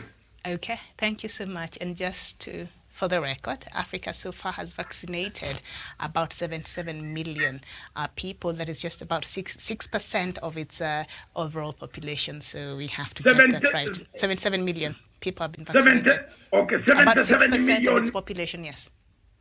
Yeah, we have almost 1 billion people. Mm-hmm. So that is just 6% of its population. And we have just vaccinated 60% of our population. Yeah, fully vaccinated, yes. Then we come here in Glasgow and start laughing with these guys. You know, the people we are laughing with are vaccinated. That's my argument. There are no masks here. But I've put on my mask everywhere I go. But Medium, we are playing fire with people who are already vaccinated. They have vaccinated their people 95, 96, 7%. Our continent has only vaccinated people 6% out of 1 billion people. So if this thing comes back again, how many people will lie dead on our continent? Thank you. That's my question. Okay. Thank you. So as a doctor, he's in Glasgow and he's already told us about what's happening there. Now, the Cop26 is taking place in Glasgow this year. And yes. In case you're wondering, COP stands for the Conference of the Parties to the 1992 United Nations Framework Convention on Climate Change, which set the stage for all... We apologize for that. For all international cooperation on climate. The COP is the top decision-making body for implementing the convention and follow-up instruments like the 2015 Paris Agreement. Generally meeting once a year, the COP reviews national exports and emissions reductions and other climate measures. And of course, Glasgow is hosting this year's 26th Conference of Parties a meeting convention as we speak. And so top of the agenda, perhaps on the African part, will be the climate finance, technology transfer, and the capacity building are indeed the priorities that are being put forward for the COP26 on the African part. And Professor, I just want to start with you. Something that Doctor has brought there in line with how much we've received in terms of the COVID-19 vaccines, and of course the percentage you see as a continent. But at the end of the day, should we put the responsibility on other nations in regards to who is supposed to take care of the African population? Are we letting our leaders get away with some of the things that they're supposed to be doing in terms of making some advances in our countries where we can take care of ourselves, even in terms of developing our own vaccines? Yes, Miriam, let me just make this fundamental statement. that it is our responsibility to take care of planet Earth. It is our responsibility. And planting a tree will make a difference. It is our duty to preserve nature, to contribute to the progression of the trees we plant. Together, we will fight global warming and defeat climate change. Together. Miriam, from where I sit, you know, Miriam, you know very well that how I love Africa, Miriam. You know, Miriam, I thank God why He created me an African, Miriam. Despite the few demerits here and there, Miriam, the hiccups and there, Miriam, the African people have stood tall in the community of nations that there's nothing we have done to destroy this environment, Miriam. I'm making this fundamental point, Miriam, to say that when we grew up, you see how your grandmother and your grandparents cared for the environment. They planted a tree. Some of the most precious minerals and resources in terms of timber, Miriam, are being taken from the continent of Africa, being taken to other countries, Miriam. And let me just make this again. Climate change does not know the boundary, Miriam. The consequences of what's happening in the world, Miriam, we are suffering. You know, Miriam, you know who are the notorious of emitting carbon gases to the environment. I'm sorry to say that the United States of America is one of them, but I thank God that Joe Biden has come back and is committed, Miriam, to implement the Paris Agreement of emitting gases at 1.5%. 1.5, Miriam. And the other notorious country, Miriam, you go to Shanghai in China, Miriam. I can tell you for a fact the pollution which Dr. Masang was talking about, the steel industries, Miriam, you cannot even see the sun. And Miriam, here we are now, Dr. Masanga is here telling us that he saw a serious Kenya delegation doing what? That's not Limbadiam. Those countries, Miriam, which have made this mess, Miriam, they must be on the forefront, Miriam. Miriam, we have to come deliberately how we have to sink the carbon in the atmosphere, Miriam, to the ground, and that's what we have to do it by planting grass and trees, Miriam. Our brother Miriam, even Pancha in Africa, Miriam, we take a day so that we can show people how to plant trees. There's no way out, Miriam.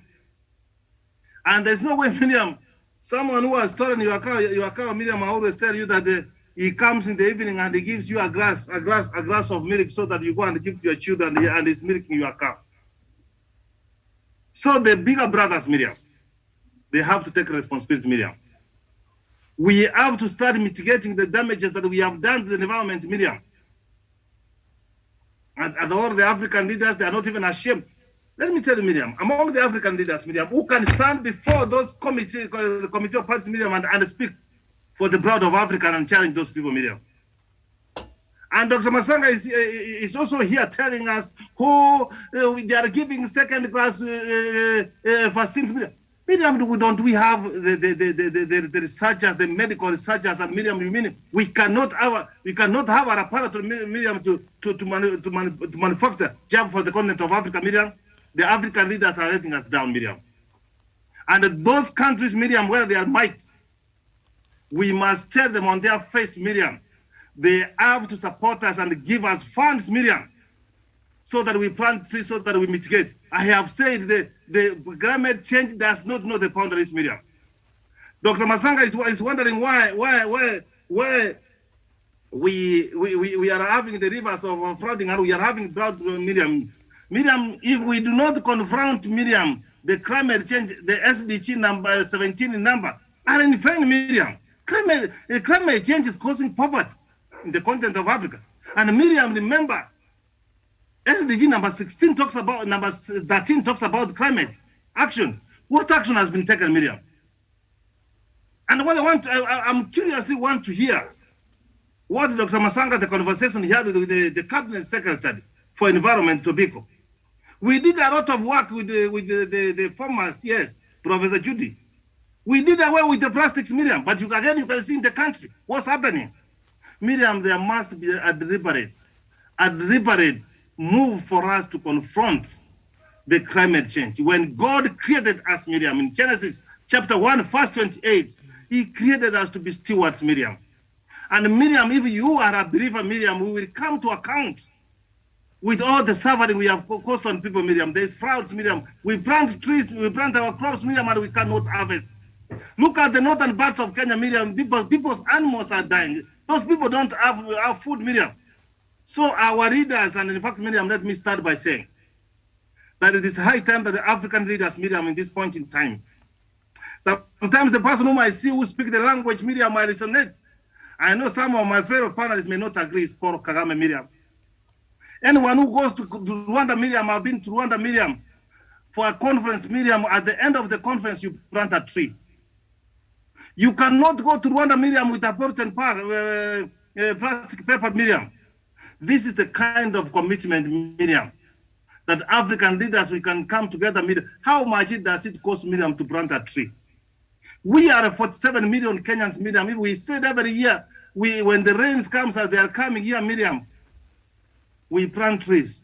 I do plant trees, Miriam, in every rain season, Miriam, when I get the opportunity.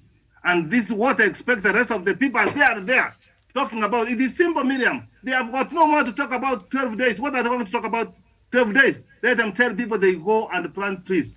And I conclude by quoting the words of Professor Wangai Maathai, Miriam, the late Professor Wangai Maathai. He said, Miriam, nature, if you joke with nature, nature does not forget. Nature does not forgive. Nature will destroy us. Nature will kill us. And these are the effects of climate change, Miriam, because we want to make quick money. Making quick money, Miriam, where are you going to enjoy when the rest of the population are going to die? Who are going to be your markets, Miriam? I submit. Okay. Very vital points there, Professor Jared Onyari. Thank you so much for that. Some Tawish issues that Professor has brought out there, and the key is that the commitment on our part back in Africa lacks when it comes to the protection of the environment and the issues around climate change. Perhaps, do you think we take them serious enough? Tawish. It's not around. Tawish is around. Daniel Wesonga. Yes, thank you, Miriam. And of course, Professor Jared Onyari has put it quite in plain black and white, that these are fights that should be global in terms of every country having an initiative of making sure that we do combat climate change. And but when you put everything into reality, into practical reality, you realize that this is a fight which has only been perhaps taken up by the global superpowers, or perhaps the African continent and other third world countries have been put on the sideline of this particular fight. When you talk about the Paris agreement, you hear about the US talking about maybe halving cutting down the carbon emissions into the atmosphere by 50% into the year 2035. You hear about France talking about maybe eliminating completely the emissions into the atmosphere in the year 2050. But very little is said about the developing countries. And you realize most of these countries actually have wild forests and water catchment areas like Congo and all other equatorial countries where we have massive vegetations. Also, to talk about this, we have to look at issues of industrialization in third world countries. You realize that industrial waste and carbon is not well catered for when you come to these most third world countries. For example, we don't have any stringent deterrent measures that ensure that these companies that operate, the industries that operate in this country, have a legislation that maybe has to make them abide by those conventions that are enacted in Europe and in America. So we do have some kind of disengagement when it comes to these working towards this common goal. So one person who believes, Miriam, that if individuals or if countries do not communicate quite well and coordinate in combating certain global menace, then not all countries will share this common dream of fighting against climate change. So to me, I think even as we hold this particular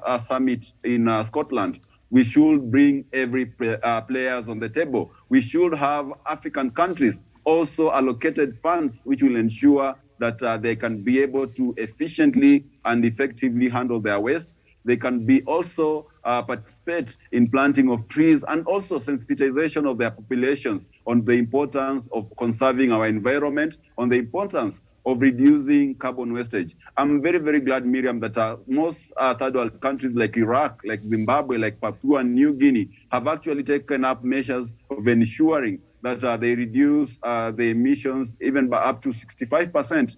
And in doing so, they have actually realized that they could improve job opportunities by going green and ensuring that they cut carbon emissions into the atmosphere and making sure that they have safe channels of production. That is the similar thing that President Uhuru Kenyatta talked about a day ago by saying that Kenya is actually moving into a model of manufacturing, which we call psycho-economy. A psycho-economy is where we can be able to recycle and reuse some of the products of which perhaps would have had some damage into our economy. So in essence, the president is saying that Kenya is looking into towards going green also as the world moves towards that particular direction. So to me, I think Africa is a very, very important player in global environmental conservation because Africa has always been the main player when it comes to resources extraction, when it comes to even industry. And therefore, that means that also it is not only a contributor in maybe having the forest land, but it's also a contributor in these emissions. And if we're going to have only half of the team playing in conservation and leaving the other team, half of the team not playing, then we will be not be fair in the game. So therefore, all said and done, Miriam, I think it is high time all players are brought on the table. The European powers, especially the G20 nations, should make sure that we have sufficient funding to the third world countries so that they can take up these initiatives seriously. I submit. Okay, well, thank you so much. And we know that Africa suffers the greatest, and yet it is the one that emits less of these even very toxic and poisonous environmental things that degrade the environment. So Africa, we are at the receiving end, and yet our contribution to the degradation is very less compared to these other countries. So last time there was this meeting in 2020, there was a commitment by developing countries they pledged about $100 billion US dollars per year for climate action in developing countries, but this has not been honored. So the developed countries, which accounts for the highest environmental degradation, give this commitment, but they refuse to honor it. So while we have all this great delegation of Africans going to Glasgow, perhaps they could start by holding their counterparts, accountable on their part, so that they're able to honor that commitment they made last year. Are we likely to see that happening, Samson Ongechi, or we just go there as spectators and we don't recognize the voice we have at the table? Miriam, thank you for giving me another opportunity to contribute on the matters climate. The climate change has been a subject for debate over centuries. The more we talk about the climate change, the more we don't even care about the environment. And to me, from my own assessment, last year I was attending the ILO convention, and the issue of climate change also dominated the entire convention. This year I also attended the ITF convention. The issue of climate change, even from the labor movement, is now an headache. To the extent that now even unions, they are now going to partner with governments and the regimes in terms of planting trees, in terms of mitigation. But there are several factors, Miriam, you can agree with me that the advancement and the action to control the environmental degradation. Number one is corruption. African forests, they are now being cut down, and they are always shipped out to other continents. Mm-hmm. Okay. All right, Samson. For instance, mm-hmm. Okay, Samson, we seem to be having a problem with your connection. Are you at a place where it's a bit... I think I'm now clear. Am I clear now, Miriam? Yeah, go ahead. Yeah, what I'm saying, there are several factors that are now becoming an hindrance to come in terms or to actualize or to contextualize the issue of climate change and to control the same. Number one is corruption. Number two is poverty. A poor society does not live tomorrow, does not care about what's coming tomorrow. They only live today. Poverty has been a greatest hindrance. And in any case, the leadership of the African continent has made Africa to be so poor. And a poor society does not want to live tomorrow. They live today. Poverty has been a greatest hindrance in terms of achieving or controlling balancing the climate change and the environmental degradation, or to actualize the same. Because a poor society does not want to plant trees. They don't have even seedlings to plant to start with. How can you expect a poor person to plant a tree when he can't eat today? They live today and not tomorrow. That is another hindrance. Corruption has played a major role. Like now, Kenya has been given by World Bank $150 million for purposes on environment to plant trees. But are we sure that this money, huge amount of money, can plant trees? Your guess is as good as mine. I see Onyari is laughing, but he knows. This $150 million might not end up into achieving the goal that was intended to be achieved by the same funds. It is good money. But I hope before it out, because he's an environmentalist from the other side. He can now assist us to find out whether this money will really ground and plant trees.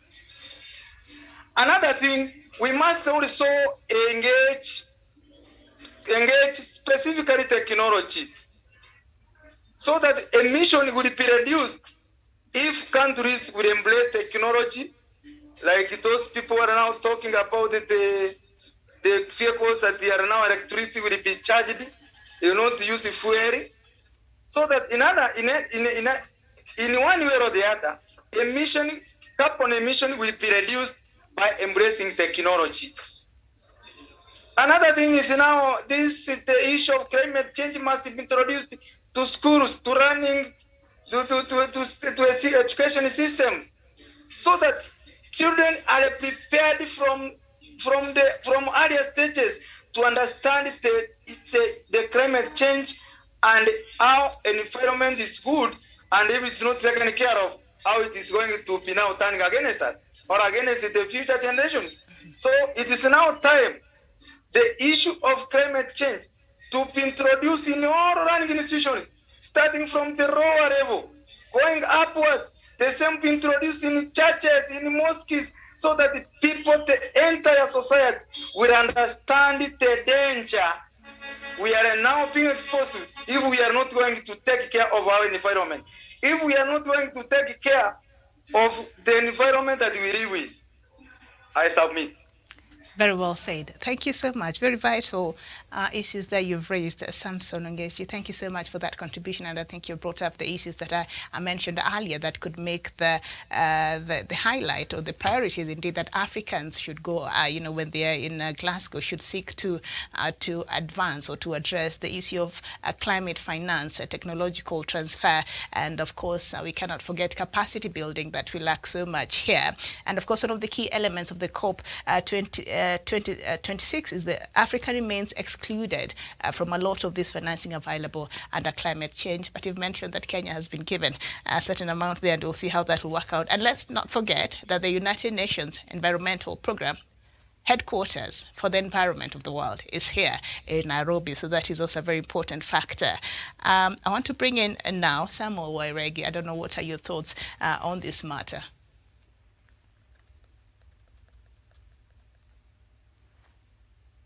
Okay, I'll just go back to Dr.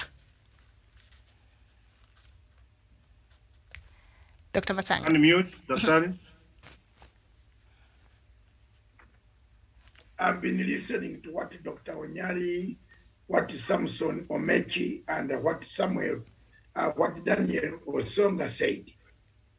I totally agree with Dr. Onyari. It is mission impossible. In summary, it's true. It's mission impossible. What is impossible? What is impossible is that the people going there are the same people cutting the trees. I'm sorry. That is interesting. The people coming here are the same people cutting the trees. China is cutting our trees. Yes. China it has gone to my mountain called Mount Elgon, and it is cutting my vegetables called Malewa, which is bamboo. Bamboo shoots grow on Mount Elgon. They have grown for millions and millions and millions and millions of years. The presidents arriving here are the people who are the people cutting the trees. China is importing bamboo sticks, bamboo timber, taking it to China. What? When you are cutting the whole Mount Elgon, are you not degrading the environment? Sure. Are you not letting the landslide to kill my people in Bududa, where I come from?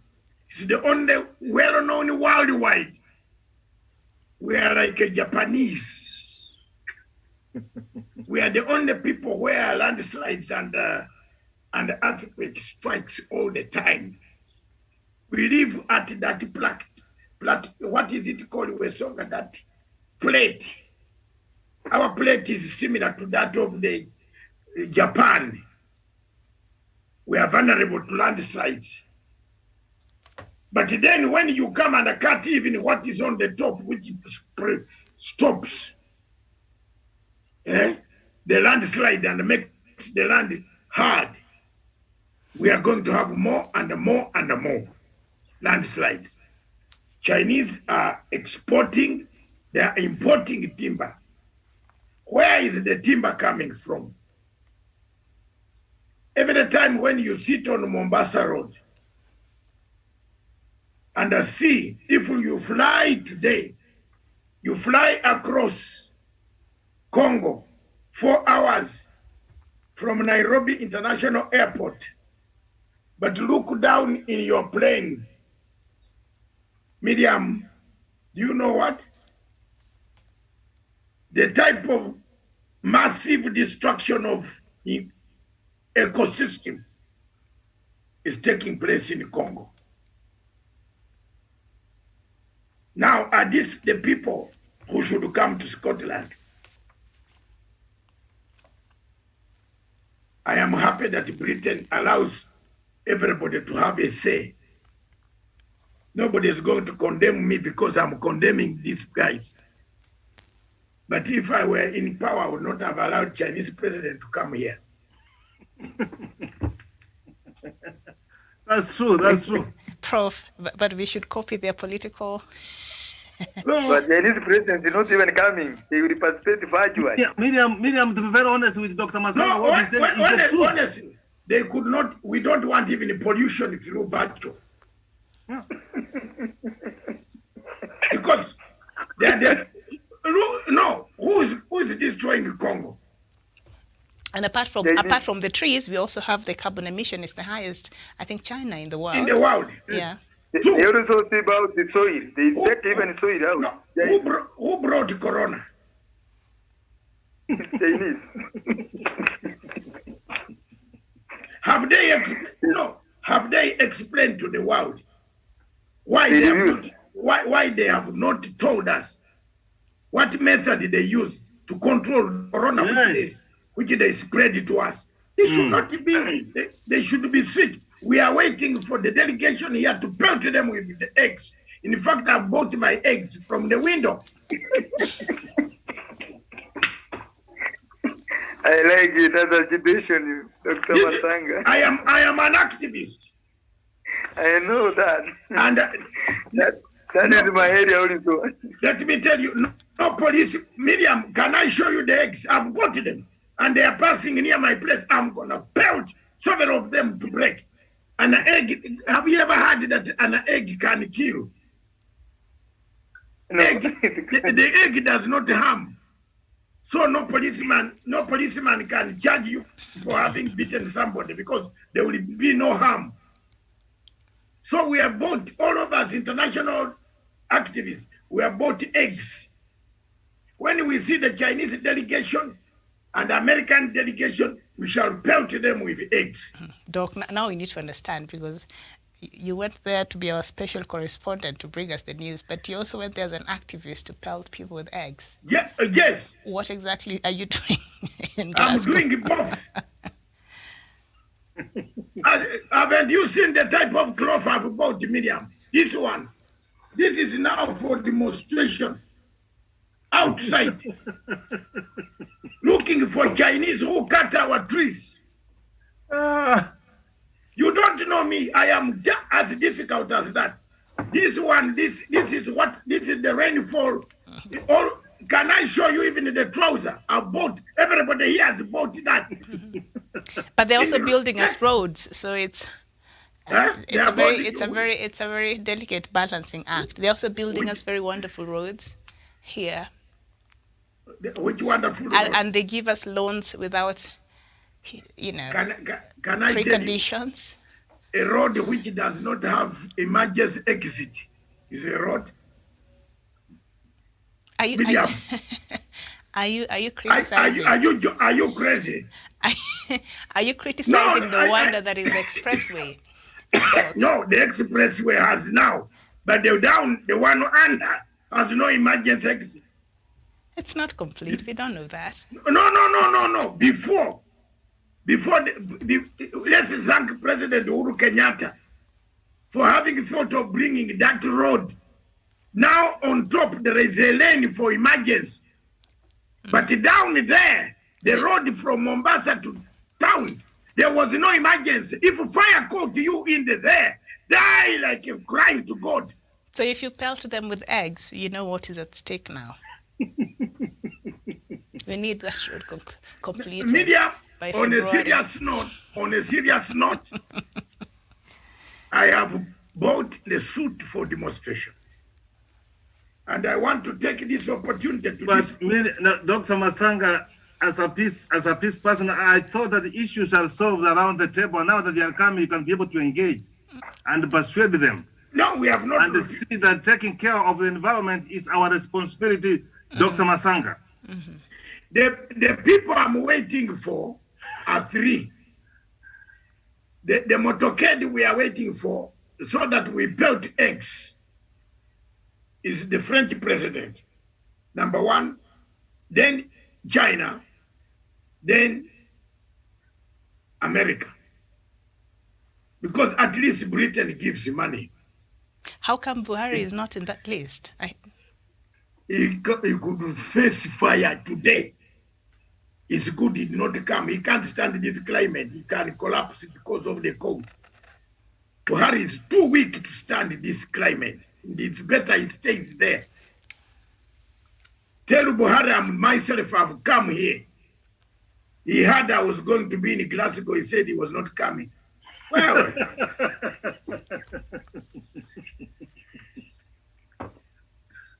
you don't know the groups that are here. And the police have given, let me tell you, the police have given us the permission to pelt the eggs. To picket, not to pelt the eggs. We don't but to picket and paint and throw the eggs. We don't want you in a jail cell there because Professor is not close to come bail you out. So just don't do that. No, nobody can jail me in Britain for what? For pelting an egg. The egg does not hurt. Disorderly. No, I'm not going to be disorderly. I'll throw the egg. Throwing the egg is part of being disorderly. No, throwing the egg from the window is not disorderly. Especially from the window. It's very disorderly. That is.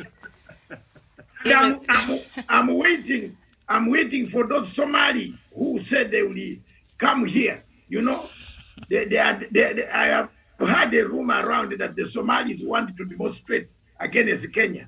Would scare what? Now carry enough eggs for that, I think. Those ones not eggs. Those ones are blows. Blow. All right, Doc, we need to bring this conversation to an end now. Our time is so yes. In essence, Miriam, the truth is this. There is nothing much coming except Africa has got to go back, persuade its people that let's start planting trees. Mm-hmm. That's one. A country like Uganda, you know, I forgot to tell you this. Chinese are buying our sand from Lake Victoria. When you grew up, do you know that sand was very valuable? Do you know that sand in Uganda is being exported from Lake Victoria, drenching, what they call drenching the ocean, the lake, the natural sand that has been there for millions. Chinese know the value of it. We Africans don't know the value of it. So they have come, they are drenching, putting it in bags. Some of the traders that you see crossing over tonight, it has sand. Media mama in the transport business of traders. They have tried to even hire one of my traders, and I said, they are not there anymore. They are locked up in Rwanda, and I closed the business. That is when I knew that, they had given me a quotation of sand, to carry sand. Why do you carry sand from Africa to China, sure? They carry soil as well. Eh? They carry soil, our soil also. So now, this is the danger that we have. And if African leaders don't talk tough here, everything that comes from China breaks in 3 days. Mm. Show me one thing that where it breaks in 3 days. iPhone comes from China, you know that? Which iPhone is produced on license from China? And now made in China. When you look at the back, where is my phone? It's there. It's made in China, and it's a good phone. Miriam. But let's conclude the conversation, Prof. Go ahead, your last submission. So, as I submit, therefore,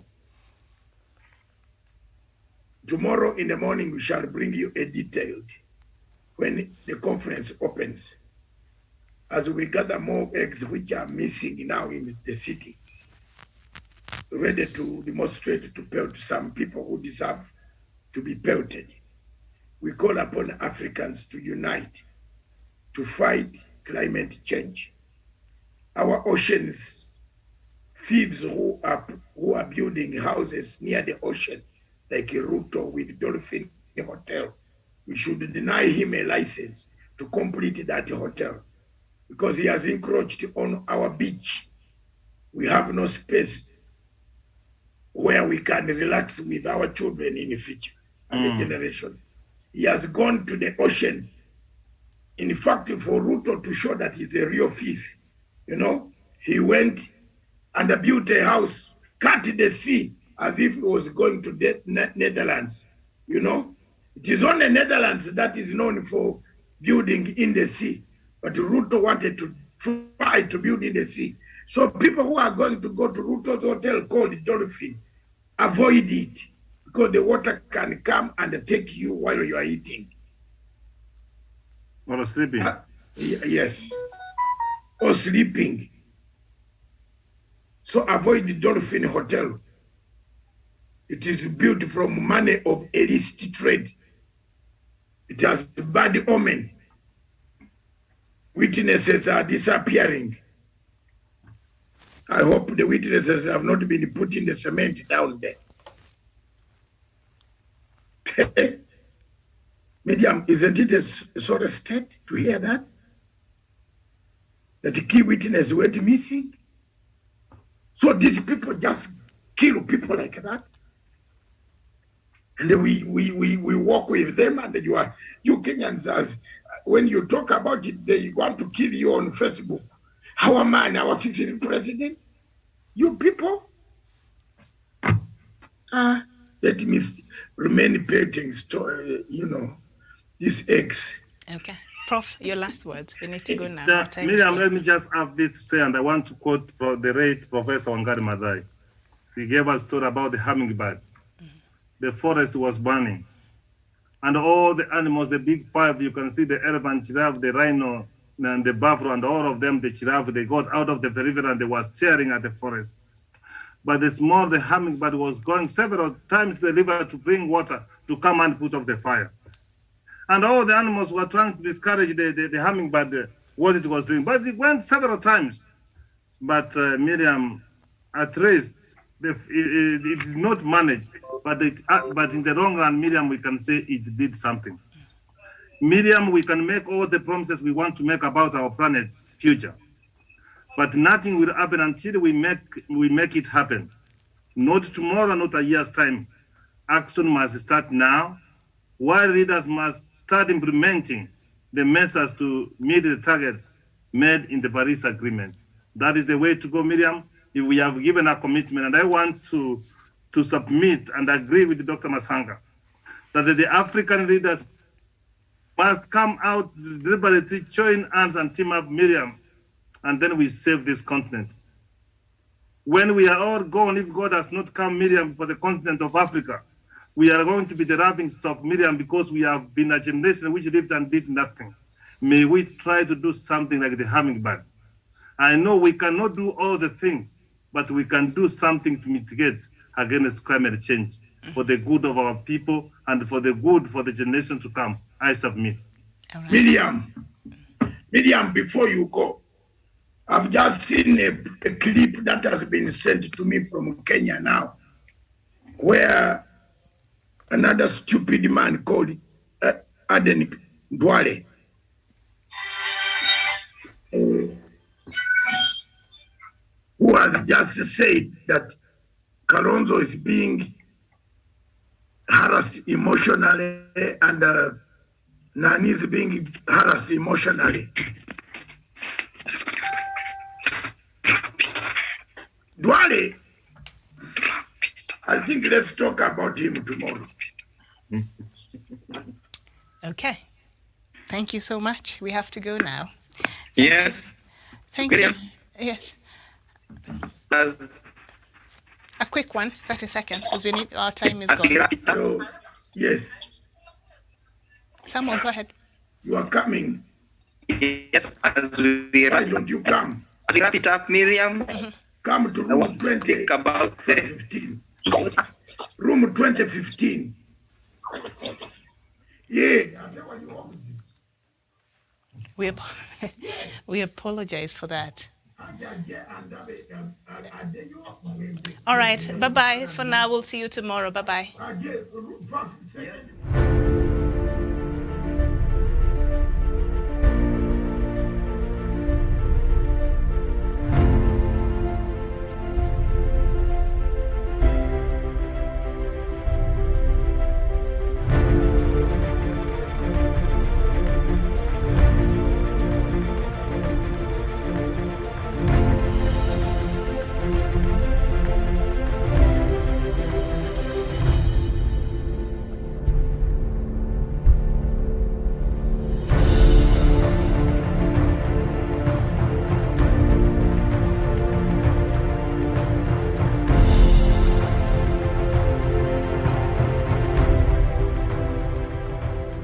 must be our goal and our guide.